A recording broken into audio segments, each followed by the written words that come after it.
Assalamualaikum warahmatullahi wabarakatuh. Masih bersama dengan Ibu Pupu. Kali ini kita akan belajar bersama, masih di bab yang sama sebenarnya ya, mengelola kartu aset tetap. Namun kita membahasnya ke subbabnya, yaitu tentang faktor-faktor perhitungan penyusutan aset tetap. Bagaimana materinya atau bagaimana penjelasannya? Yuk kita simak sama-sama. Nah, KIKD yang harus kalian capai, yang pertama adalah menerapkan perhitungan penyusutan aset tetap, yang kedua melakukan pencatatan perhitungan penyusutan aset tetap. Nah, apa itu sih aktiva? Minggu lalu saya rasa kalian masih mengingatnya ya. Kali ini kita hanya membahas atau mereview sedikit saja supaya kalian tidak lupa, karena masih berkaitan tentang aset tetap. Aktiva adalah kekayaan yang mempunyai bentuk berwujud maupun tidak berwujud, berupa hak yang dinilai dengan uang. Jadi masih mengingat ya, apapun yang nilainya berwujud atau bentuknya yang berwujud atau tidak berwujud yang dinilai dengan sejumlah uang, itu dinamakan dengan aktiva. Kalian bisa melihat dari mulai gedung, tanah, bangunan, emas atau apapun itu, ini merupakan aktiva. Apakah aktiva tetap itu? Aktiva tetap atau fixed asset yaitu aktiva berwujud yang digunakan dalam perusahaan yang sifatnya permanen atau relatif.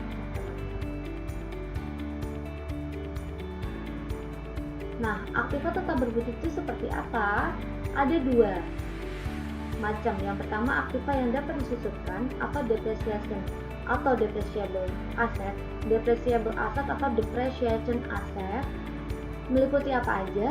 Gedung, pabrik, gudang, mesin, perlengkapan ruang kantor. Sedangkan aktiva yang tidak dapat disusutkan atau depreciation non-depreciation asset atau non-depreciable asset, contohnya seperti tanah.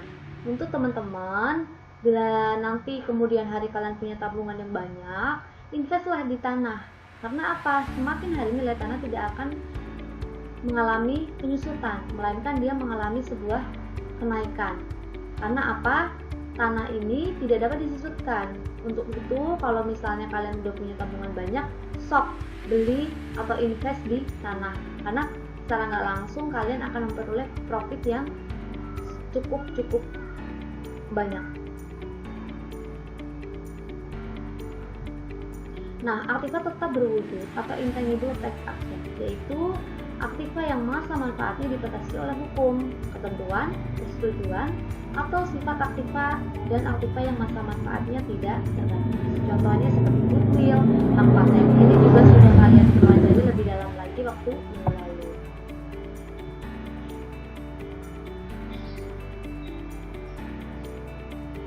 Nah, harga perolehan aset. Harga perolehan aset ini merupakan keseluruhan biaya yang dikeluarkan oleh perusahaan untuk memperoleh aktiva yang bersangkutan sampai siap untuk digunakan dalam operasi perusahaan. Cara perolehan aktiva.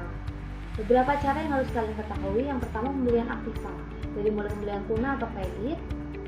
Kalau tunai berarti dia menggunakan kas, kalau kredit dia hutangnya berkurang atau disebut dengan angsuran. Perolehan dengan sewa guna modal. Yang ketiga, perolehan dengan pertukaran. Yang keempat, perolehan dengan membangun sendiri. Yang terakhir adalah perolehan dengan hibah, bantuan, dan pemberian. Perolehan ini kalian sudah pelajari minggu lalu dan sudah kalian terapkan dalam kasus. Jadi saya rasa kalian masih mengingatnya ya.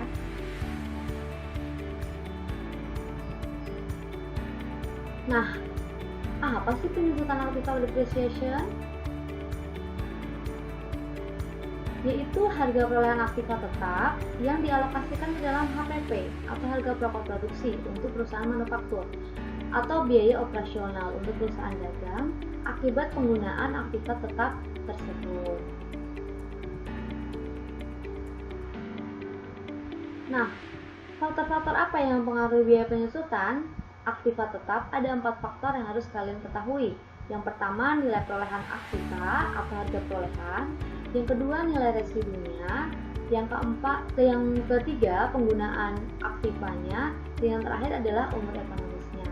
Nah, teman-teman, sampai di sini kalian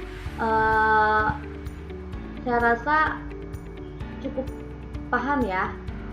Nah, kalau misalnya sudah paham, tolong kalian cari di internet asumsi dari perhitungan atau penyusunan aktivitas ini yang meliputi 4 faktor ini.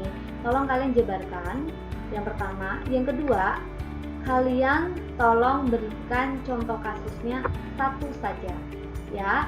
Jadi yang pertama, kalian membuat faktor-faktor ini, diberi penjelasannya. Yang kedua, kalian berikan contohnya, hanya satu contoh.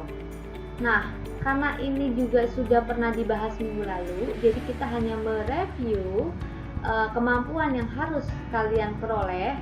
Nah, untuk itu kita asah kemampuan hari ini. Saya hanya memberikan 2 contoh kasusnya. Yang pertama, dibeli mobil pick up 350 juta, biaya lainnya yang dikeluarkan biaya akte notaris 3 juta, perantaranya 200.000, asuransi 450.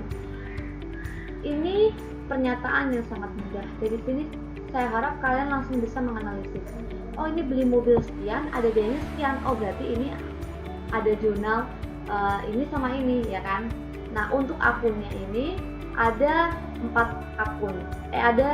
akun. Ya, saya kasih bocoran, ada 5 akun. Coba kalian analisis apa akunnya. Yang kedua, sebuah komputer dibeli 4.800.000. Jika dibeli secara tunai, maka mendapat potongan 15%, sehingga harga menjadi 4.080.000. Bagaimana jurnalnya?